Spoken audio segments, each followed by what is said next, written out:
So today we'll speak about Donald Winnicott and set out on the journey into his thought. We'll end our path with a reading from his book, Playing and Reality. But first, I want to offer a prelude to share something of his worldview so we have a richer ground beneath us before we dive in. Professionally, Winnicott grew under the wing of the school of Melanie Klein, who was herself a psychoanalyst. But very quickly, he found his own path, his own language, his own style, which parted from hers and from the paths of many other psychoanalysts of his time. Where others focused intensely on aggression, sexuality, and the terrifying, conflicted secrets of the unconscious, Winnicott placed his gaze elsewhere. He turned his attention to what we might call the existential boredom of the human being. That is, the person Winnicott held before his eyes was not someone tormented by violent inner conflict, not someone crushed beneath guilt or despair, not even someone unraveling through bizarre symptoms. No, the person who fascinated Winnicott most was the one who looked just fine, who functioned, who fulfilled his duties, yet did not feel himself to be fully human. Stephen Mitchell wrote beautifully about this in his book, Freud and Beyond. I quote, "The kind of patient who most intrigued Winnicott was not the one torn by inner conflict, not the one who suffered from disturbing symptoms, nor the one burdened by depression or guilt, but rather the one who functioned like a person, yet did not feel like a person." End quote. So let us try to imagine together Winnicott's patient.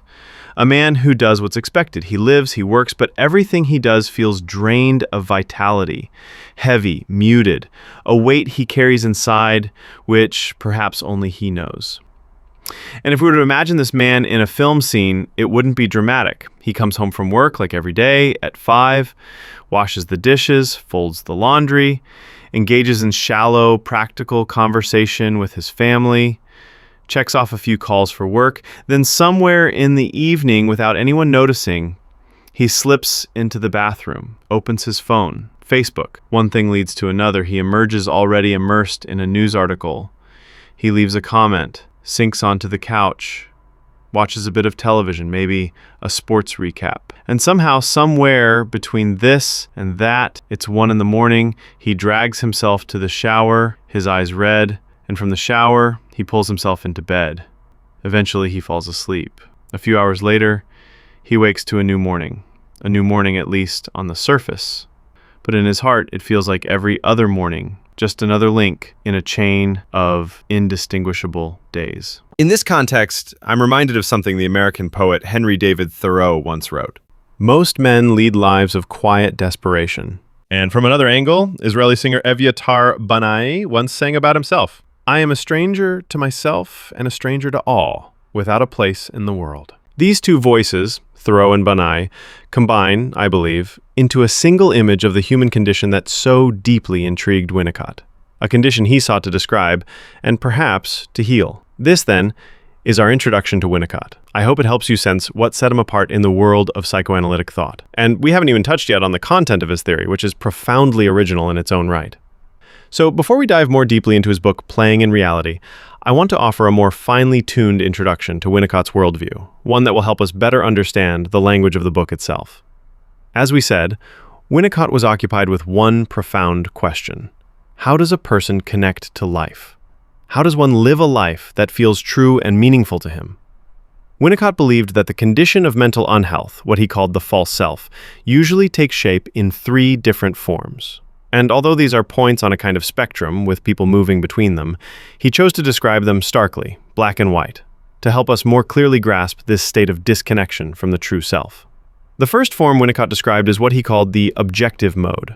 A person who lives in this mode, and only in this mode, experiences his existence without any partnership with his inner world.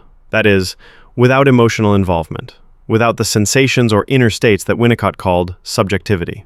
Such a person lives life primarily through the demands of the external world, through the logic of what exists outside himself. He lives, first and foremost, in a world interpreted, ruled, and defined by concrete facts.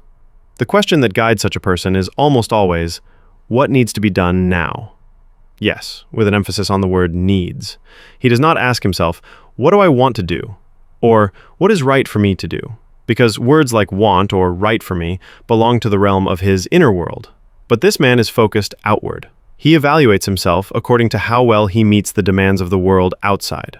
A person who has grown used to living entirely within the subjective realm may, in more extreme cases, even deny that he has feelings at all. What he cannot see does not exist for him. What cannot be measured holds no relevance.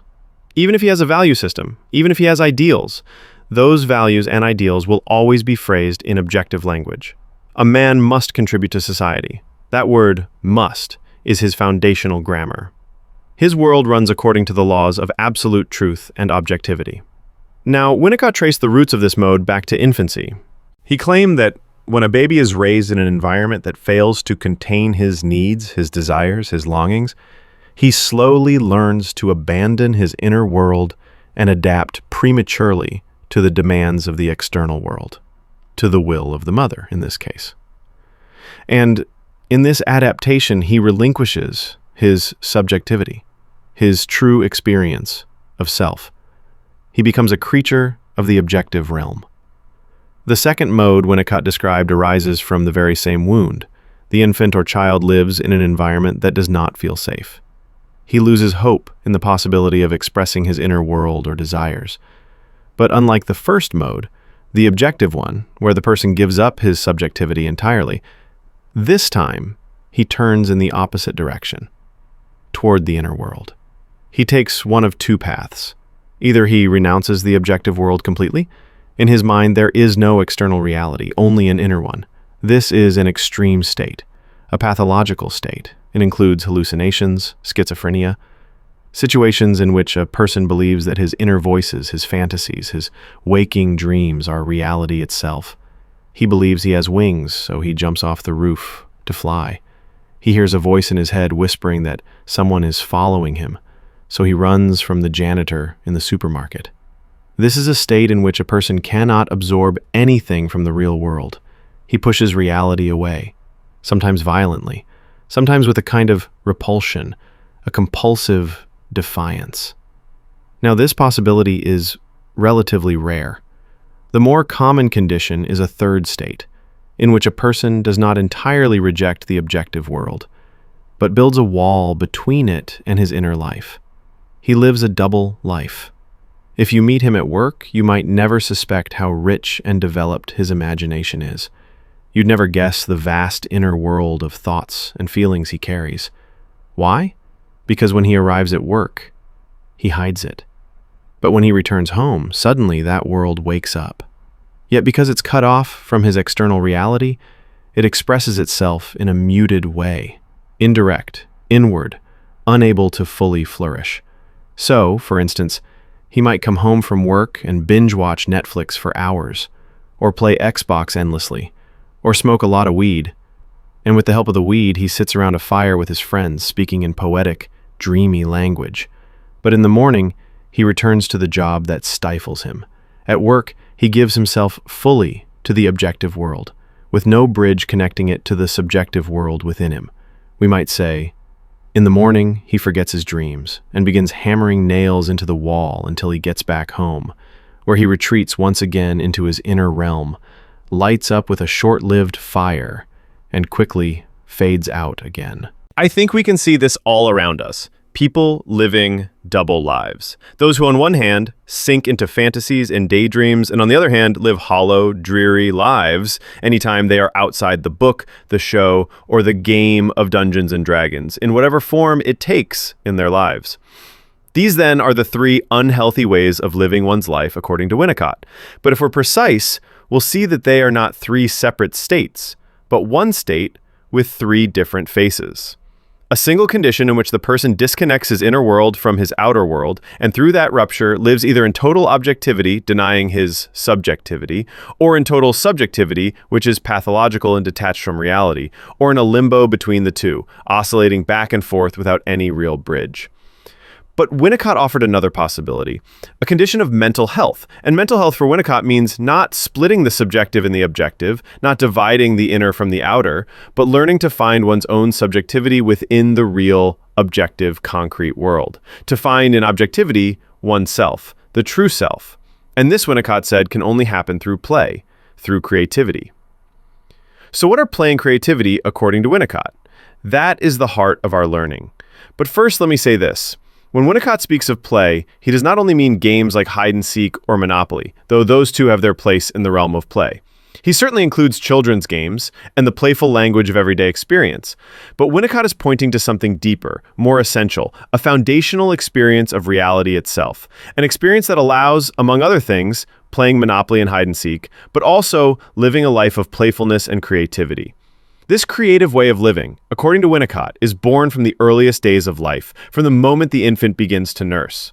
In the infant's experience, says Winnicott, there is a need, a hunger for the breast, and suddenly, as if by miracle, the breast appears.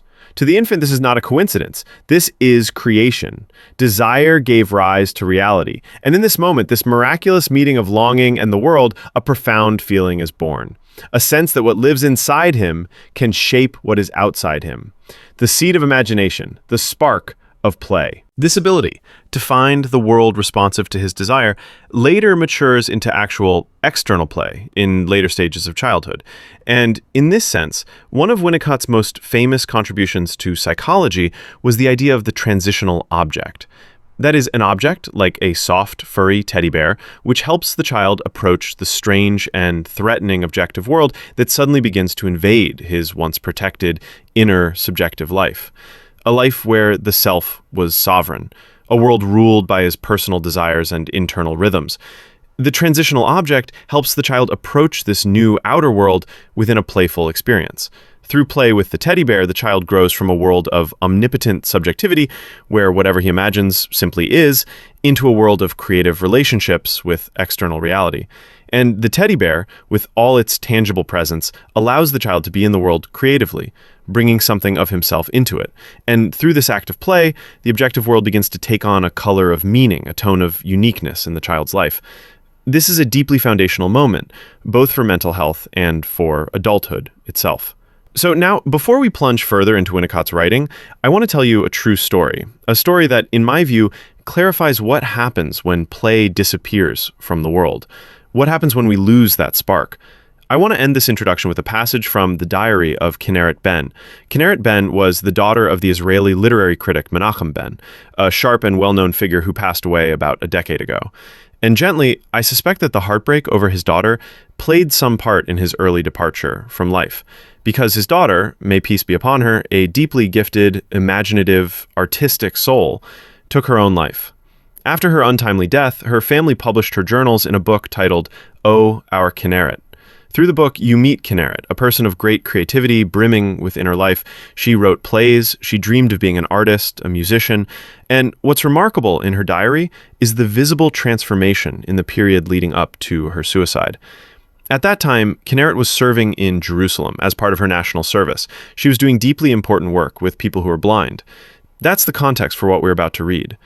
I open the diary to the final days of her life, and I feel it connects profoundly to Winnicott. 1 week before she ends her life, she writes the following heading: Israel needs new hearing aids. Israel was the name of one of the residents she cared for. She writes, Israel needs new hearing aids. We'll take him to the ENT doctor and fit a new device. Maybe he doesn't need one so strong. Maybe we can resolve part of the problem by clearing wax from his ears. Analog, not recommended. The next day, she writes, Today I need to pick Israel up from work, put in his eye drops, make sure he showers, cook with him, cook with Muli and Israel. Tomorrow, cook with Muli. Ask Israel about the duty schedule. Maybe go with him to the bank, sign a direct debit form, make a cooking schedule, cook if needed, make sure Israel showers and apply a bandage. She continues, maybe have a residence meeting. If there's time, go out in the evening with Ophir. Guitar lesson with Muli. Maybe make a cleaning roster. Then comes a new heading, dated October 24th. The heading reads, My birthday. And beneath it, she writes, Today, take Israel to a hearing test. Clean with Muli, maybe also cook. Go with Ophir to criminology class. Daily care for Israel. That's it. Maybe remind him in the morning to take his magnetic card and ID card. Maybe clean with Ophir in the evening. The next day, she writes, in any case, I'm sitting here, afraid. She draws hearts and ends the page by writing, a queen in the living room. On October 28th, she writes, call Israel. Check if he's coming today, maybe tomorrow. Guitar lesson with Muli. Suggest having a residence meeting. On October 29th, one line, buy a gift for Itzik. On October 30th, go with Muli to the orthopedic store at 1:30, Israel's appointment at the Vision Institute. And on October 31st, the last thing she writes and erases is this, make the play with Muli and Israel, Ginji. That line broke me, because at that time I was reading Winnicott, and I saw through his eyes exactly what he described, a person who lives in an extremely concrete world, a world of should. And Kenneth, who had been so creative, so filled with feeling and imagination, seemed, in the last days of her life, to slip into a world without play. Everything became a list, cleaning tasks, meetings, responsibilities. And in such a world, Winnicott said, a person no longer feels himself. And I believe we all know that world. We've all been there. A life without play, a life without inspiration, a life that can move from depressing to dangerous. Sometimes, in such a state, a person may feel he is truly losing his life. And so, I hope that what we study now in Winnicott can become a kind of outstretched hand to others in that state and to ourselves when we find ourselves there. To see how Winnicott offers a way back into the world, into our subjectivity, into our true life. That's it for now. I think we'll save the reading from Playing in Reality for next time and dive into it with this rich foundation. May you have a beautiful day, and may God bless us to find our own reality within reality. So now let us continue from where we left off, our exploration of Winnicott's thought. If we briefly summarize what we said so far, Winnicott described a state in which a person feels he is not truly alive in the world, a state in which the forces of his psyche have dried up, and something has thinned in his experience of life and vitality. He called this state the false self. And in this episode, I want to describe the solution he offered to this condition. Winnicott proposed that the way back to life passes through two overlapping experiences, creativity and play. Those were his words, and in this episode, we'll try to understand, through Winnicott's writings, what he meant by creativity and play. So I'll read now from his book, Playing and Reality. I quote, I hope the reader will be willing to accept the word creativity in its general sense and not let the term get lost in famous or successful works of art, but preserve it for a meaning that refers to what colors our entire approach to external reality. In other words, Winnicott is saying that creativity does not belong exclusively to the realm of famous art or celebrated artists. Rather, creativity is what colors our whole orientation toward reality. And then he continues, more radically still. It is necessary, as I've already stated, to separate the idea of creative living from that of artistic production. It's true that creation can take the form of a painting, or a house, or a garden, or a garment, or a hairstyle, or a symphony, or a sculpture, anything at all, even a home-cooked meal. But perhaps it is better to say, these things may be products of creativity, but the creativity I am concerned with here is universal. It belongs to the state of being alive. So, if we summarize what Winnicott is saying, he separates not only creativity from artists, but also creativity from art itself, all forms of art. Even a beautiful sculpture, a magnificent dish you've prepared, a stunning garden you've designed. These are all wonderful expressions, but they don't necessarily indicate a creative inner state. According to Winnicott, you can be an artist without being creative. And the first example that comes to my mind is a performance by the incredibly gifted artist Amy Winehouse. If you're not familiar, Amy Winehouse was a Jewish-British singer of astonishing talent and tremendous success. She died of alcohol poisoning at the age of 27. Amy continued performing until her final moments, and in some of those performances, you could feel a kind of decline. In certain shows, she just wasn't really there. There's one performance I remember vividly. Amy sang her songs flawlessly. Her voice was sharp, her pitch perfect. She didn't miss a note. She sang powerfully, just as she always had. But underneath it all, you could see she was bored. She sang like someone punching a time card at work, and it was painfully clear. I remember listening to songs I loved, but I couldn't connect to her, or to the music, because she wasn't present. That performance helped me grasp exactly what Winnicott was pointing to, that it's entirely possible to be deeply artistic without being creative in the moment. So when Winnicott speaks of creativity, he isn't referring primarily to virtuosity or technical brilliance. He's talking about a psychic posture toward life. Creativity for him can exist whether you're an artist, a farmer, or a business person. Yes, artistic creation can be an expression of creativity, but it isn't necessarily so. So what is a creative inner state? Winnicott describes it this way, and I quote, "The creative impulse may be considered a thing in itself, something necessary for the artist to create his work, but present also whenever anyone, a baby, a child, a teenager, an adult, or an elder, looks at something in a healthy way, or does something with deliberate intention." Let us pause to reflect on that. What does it mean to look at something in a healthy way? Winnicott doesn't explain directly, but I allow myself to suggest that what he means by healthy looking is a gaze that carries calm, maybe even curiosity. And I want to illustrate this with an example from human relationships. Let's say I've entered a heated argument. The energy is high. Accusations start flying. Anger is rising. I lose my footing. Everything is hot and burning. In that moment, most likely, when I look at the person in front of me, I'm not looking at him with calm or curiosity. Why? Because I'm in survival mode. In such a state, I observe him through the lens of self-protection. I see his gestures, his tone, but not his soul. So when Winnicott talks about unhealthy observation, he doesn't mean it in a moralistic sense. It's not bad to be angry. It's human. But it's unhealthy in the sense that I am no longer relaxed enough to feel what I feel, or to feel what the other person feels. In such states, we tend to enter rigid patterns in thought and in emotion. Now, sometimes life really does press in on us. It really does choke us. For instance, if a man has just gone bankrupt and the bank is threatening to repossess his car, he might be in full-blown panic. Even if God himself appeared to him at that moment, even if angels sang at his door, he might still say, "Listen, not now. I've got debts to deal with."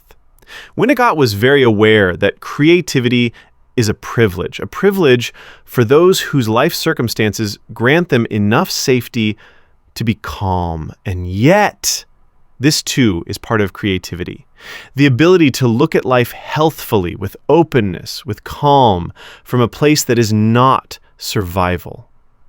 The second aspect Winnicott points to is that creativity is tied to a state in which a person, quote, does something with deliberate intention, such as when the infant soils himself with his feces or prolongs his crying in order to enjoy the musicality of the sound. Yes, these examples may sound strange to us, but let us try to unpack them to understand how deeply they speak to us. So what does it mean to do something with deliberate intention? Let's step outside Winnicott's infantile examples for a moment. First of all, it means I'm not on automatic. I'm involved in what I'm doing. I'm putting myself into it. Or in Winnicott's language, I am bringing more and more parts of my personality into the present moment.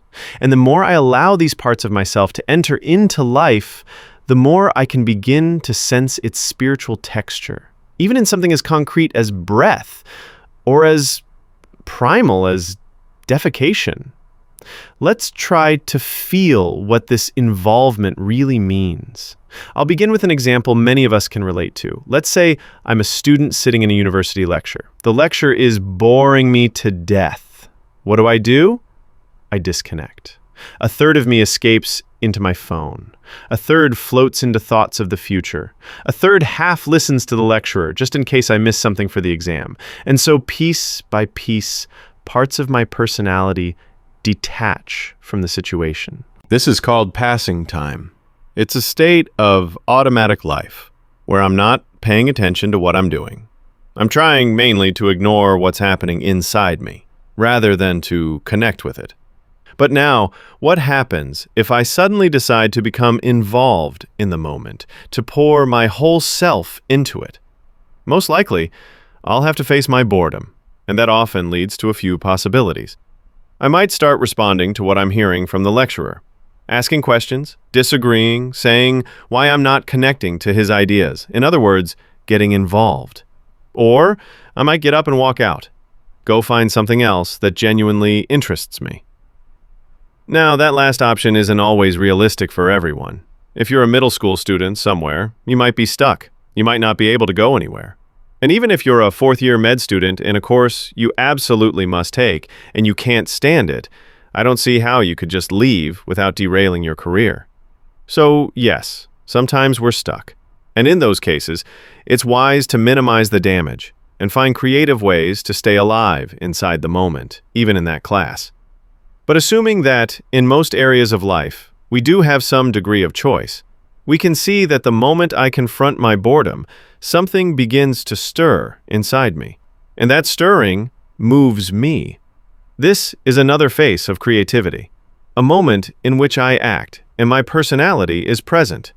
Now that's a simple example, but this situation of confronting boredom and reconnecting with life, this is something that can happen in every moment of our lives, and it can take more complex forms. Often, we disconnect from life's vibrancy not because we're bored, but because we slip, unconsciously, into a role. We put on a certain hat. Let's say I step into the role of the therapist, or I step into the role of the educator. These are the kinds of hats people often wear. Now, sometimes these roles are necessary. They're part of life. But very often, we enter them not because we must, but because they're comfortable. They allow us to predict the future. They protect us from intimacy, from vulnerability. For example, let's say I'm secretly in love with my role as the educator. It's my unconscious default. I carry it everywhere, into my family, into my bedroom, into my parenting, into my friendships. And then, one day, my 8-year-old son comes running up to me in excitement. "Dad, I found $20 on the sidewalk. He's glowing, radiant. What should I do with it?" And honestly, what I want to say to him in that moment is something like, "Wow, that's amazing. You lucky guy. You're rich." I want to laugh with him, clap him on the back, share in his joy. But because I'm in love with my identity as the wise guide, I don't allow myself to respond naturally. Instead, I put on a serious face and ask him in a weighty tone, "What do you think is the right thing to do?" I encourage him to find his path, as a good educator should. Now, I'm not trying to dismiss the value of education or parental guidance. Of course, these have their place, especially in parenting. But I'm talking about those moments when I shut down parts of myself for no reason. And that self-silencing often prevents real connection with the people around me. It cuts me off from my full personality, which includes not only my moral self, but also my playful self, my joyful self, my spontaneous self. The educator role is a classic one, easy to identify, easy to fall in love with. Some people cling so tightly to their roles that they bring them into every part of life. And in doing so, they dim so many parts of themselves that they lose touch with who they are. Now, of course, these roles serve a psychological function. They help us feel perfect. Because let's say I'm in an intimate relationship and I get hurt. Instead of saying to my partner, "That hurt me, I'm in pain," and risking raw emotional exposure, I shift into my therapist mode and begin explaining to her her emotional blind spots. I use my identity as the guide to keep myself out of the emotional mess. We've all done it, we can all learn from it, and we do it most often when we're in survival mode, each of us in our own way. But the price of this is that we begin to dry out the living water in our lives. So, let's try to uncover a few more layers within Winnicott's notion of creativity. I continue reading the paragraph where we left off. The creative state is present in the living moment of a child with developmental delay, who enjoys his breathing, just as surely as it is present in the inspiration of an architect, who suddenly knows what it is he wants to build, and begins to think about the materials that might allow his creative impulse to take on shape and form, so that the world may bear witness to it. Winnicott is describing here a subtle and delicate process in the experience of being alive. Breathing, for example, is something extremely concrete, the act of drawing oxygen into the body.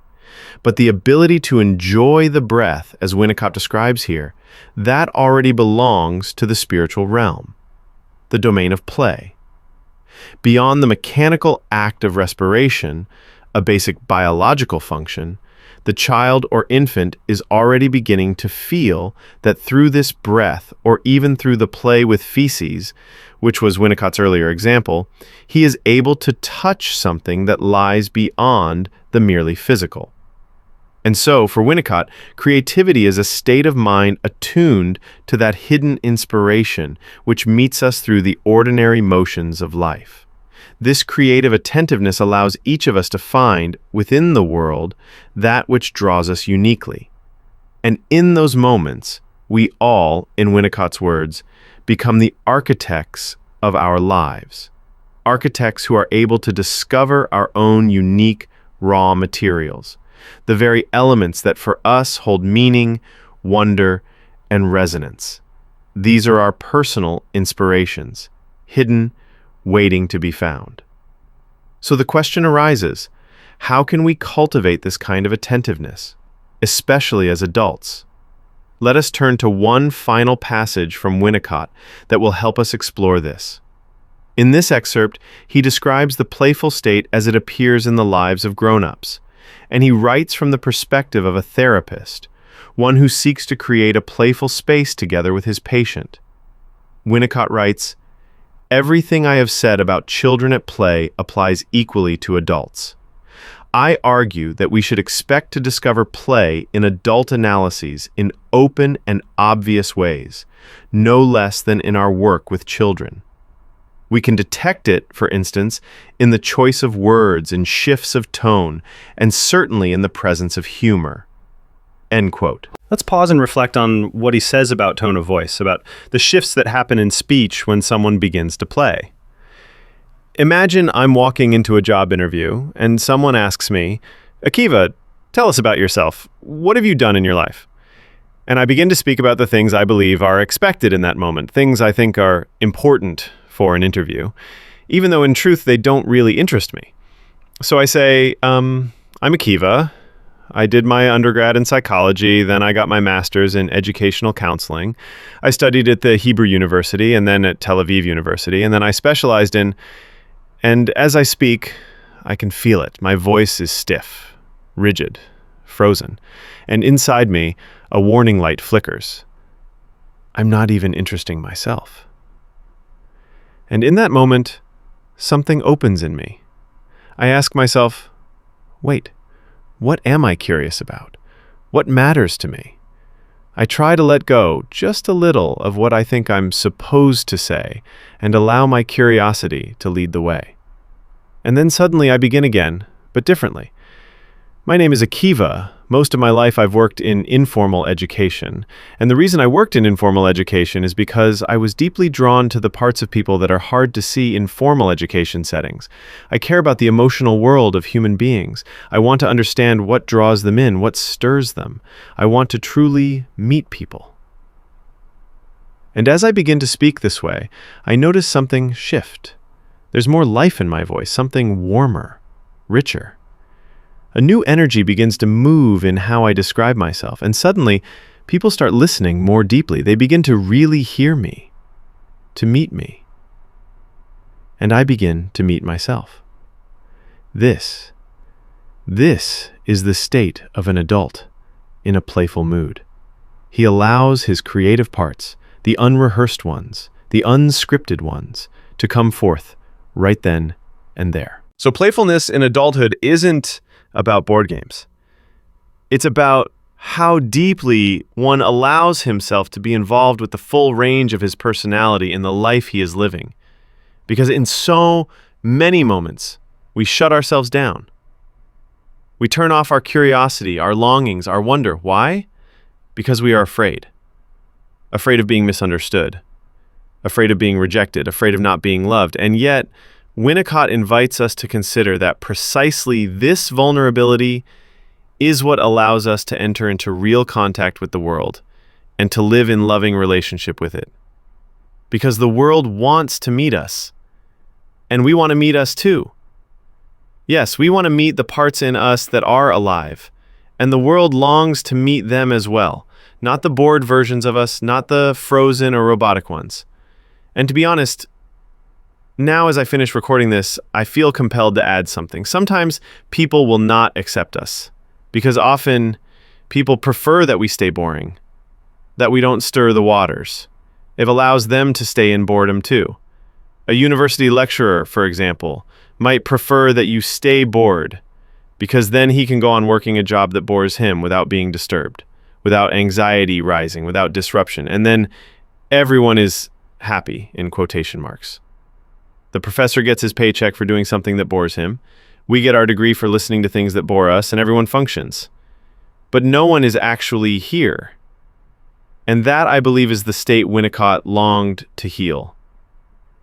So my wish for us is that we may find our hidden fire again, that we may be freed from the inner prison, from that silent belief that life does not exist in the world, because life does exist. We need only reach for it with curiosity, and we will find it. That's all. By the grace of God, may we live.